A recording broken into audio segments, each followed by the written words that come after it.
नमस्कार, आप सभी का एक बार फिर से स्वागत है हमारे चैनल भक्ति ज्ञान में। आज सुनते हैं सोमवती अमावस्या की कथा। एक साहूकार था, उसके 7 बेटे और 7 बहुएं थी। उसकी एक बेटी भी थी। साहूकार के घर एक ब्राह्मण रोज भिक्षा मांगने आता।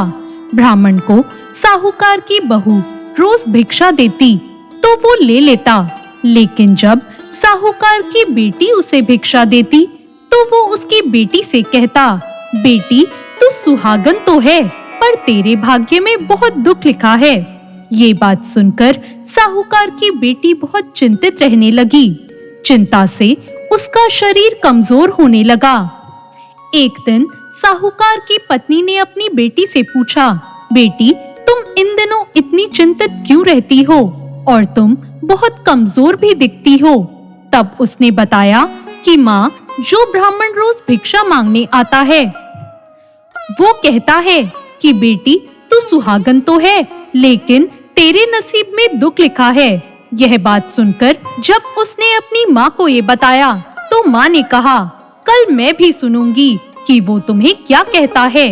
अगले दिन जब वो ब्राह्मण भिक्षा लेने आया तो उसकी माँ छुपकर बैठ गई।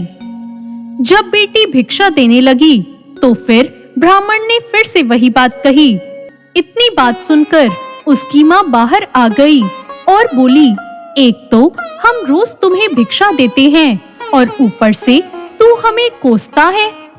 तब ब्राह्मण ने कहा, मैं इसे कोसता नहीं हूँ, जो सच है वही बोलता हूँ, जो इसके भाग्य में लिखा है वही कहता हूँ।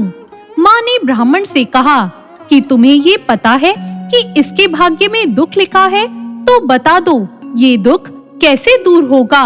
तब ब्राह्मण ने कहा, 7 समुंदर पार एक सोना नाम की धोबन रहती है, जो सोमवती अमावस्या का व्रत करती है। अगर वो अपने व्रत का फल तुम्हारी बेटी को दे दे तो इसका निवारण हो सकता है, नहीं तो विवाह होते ही इसके पति को सांप डस लेगा। ये बात सुनकर माँ बहुत रोने लगी और सोना धोबन की तलाश में जाने लगी। चलते चलते रास्ते में धूप पड़ने लगी। साहूकारनी एक पीपल के नीचे बैठ गई। उस पीपल के पेड़ पर एक गरुड़ पक्षी का घोंसला था, जिसमें गरुड़ का एक बच्चा रहता था। साहूकारनी ने उस घोंसले के पास एक सांप जाता देखा तो उसने उस गरुड़ के बच्चे को बचाने के लिए उस सांप को मारकर ढाल के नीचे रख दिया। जब गरुड़ पंखनी आई तो उसने घोंसले के पास खून देखा।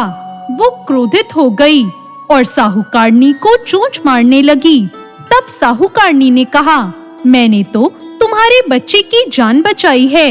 ये सांप तुम्हारे बच्चे को डसने वाला था, लेकिन मैंने इसे मार गिराया। गरुड़ पंखनी ने अपने बच्चे को सही सलामत देखकर कहा, साहूकारनी तुम बताओ क्या मांगना चाहती हो, मांगो। तब साहूकारनी ने कहा, मुझे 7 समुंदर पार सोना धोबन के घर जाना है, क्या तुम मुझे वहां छोड़कर आ सकती हो। गरुड़ पंखनी ने साहूकारनी को अपनी पीठ पर बैठाकर 7 समुंदर पार सोना धोबन के घर छोड़ दिया। वहां जाकर साहूकारनी ने सोचा, सोना धोबन को कैसे राजी किया जाए कि वो अपनी व्रत का फल मेरी बेटी को दे दे। सोना धोबन के 7 बेटे बहुएं थी। उनकी आपस में काम को लेकर रोज लड़ाई होती और कोई भी काम नहीं करती थी। रात को जब सब सो जाते तो साहूकारनी सोना धोबन के घर जाती और घर का सारा काम करती। गायों को नहलाती, घर की सफाई करती, रसोई का काम करती, चौका बर्तन करती, आटा भी पीसती, कपड़े धोती, पानी भरती और दिन होने से पहले वहां से चली जाती। बहुएं सोचती, ये सब काम कौन कर रहा है, लेकिन कभी एक दूसरे से उन्होंने कुछ नहीं पूछा। एक दिन धोबन ने कहा कि तुम आजकल काम को लेकर लड़ती नहीं हो और ठीक से काम भी कर रही हो। बहुओं ने कहा, सासू जी काम तो हमें करना ही पड़ता है, चाहे हम लड़कर करें या राजी होकर करें, इसलिए लड़ाई का क्या फायदा। आजकल हम खुश होकर ही सारा काम कर लेते हैं। सोना धोबन ने सोचा कि आज देखा जाए कि कौन सी बहू काम करती है। ये देखने के लिए वो रात को सोई नहीं। उसने देखा रात को एक औरत आई और पूरे घर का काम करके जाने लगी। सोना धोबन ने कहा, तुम कौन हो और तुम्हें ऐसी क्या जरूरत है जो तुम इतना सारा काम हमारे यहाँ कर रही हो?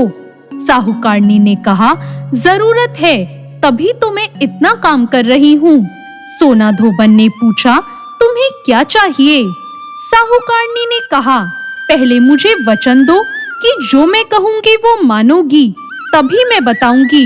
सोना धोबन ने वचन देकर कहा, अब बताओ क्या चाहिए? साहूकारनी ने कहा, मेरी बेटी के भाग्य में दुख लिखा है, इसलिए आप उसे सुहाग दे दो और अपनी सोमवती अमावस्या का फल उसे दे दो। सोना धोबन मान गई और अपने बेटे बहुओं से बोली, मैं तो साहूकारनी के साथ जा रही हूँ। यदि पीछे से तुम्हारे पिताजी खत्म हो जाएं, तो तेल घी के कूप में डालकर छोड़ देना। फिर दोनों साहूकारनी के घर चली गई। साहूकारनी की बेटी का ब्याह होने लगा। दूल्हा फेरों में बैठा। सोना धोबन दूल्हे के घुटने के पास कच्चा करवा रखकर उसमें दूध डालकर और तात का तार लेकर बैठ गई। थोड़ी देर बाद सांप दूल्हे को डसने आया। सोना धोबन ने करवा आगे रखा और तार से बांध दिया, लेकिन दूल्हा डर के मारे मर गया। तब सोना धोबन ने टीके से रोली निकाली और मांग से सिंदूर निकाला, आंख से काजल निकाला और मेहंदी निकालकर छोटी उंगली से छींटे मारे और बोली कि आज के दिन तक मैंने जितनी सोमवती अमावस्या करी, उनका फल साहूकार की बेटी को लग जाए और आगे मैं जो सोमवती अमावस्या करूं, वो मेरे परिवार को लगे। इतना कहते ही वो दूल्हा जीवित हो गया और सोमवती अमावस्या की जय जयकार करने लगा।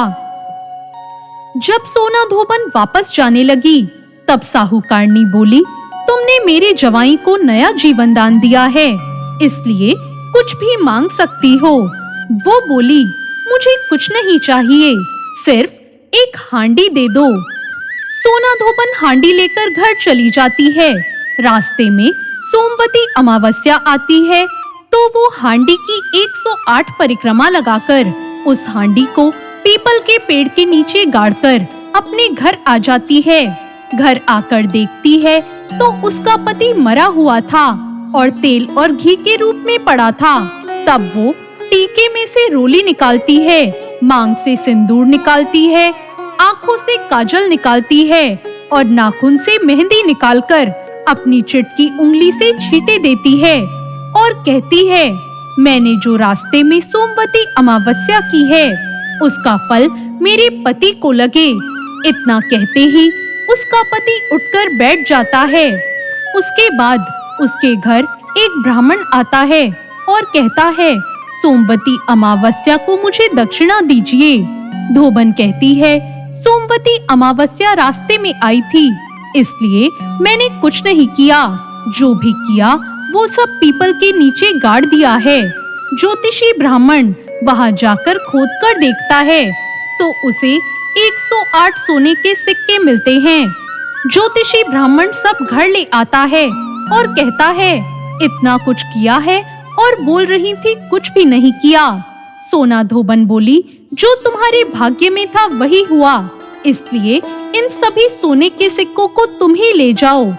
ब्राह्मण बोला, इसमें तो मेरा चौथा हिस्सा ही होता है, बाकी आपका जो मन हो वो दे देना। और उसने सारी नगरी में जाते जाते बोल दिया कि सब कोई सोमवती अमावस्या का व्रत कीजिए।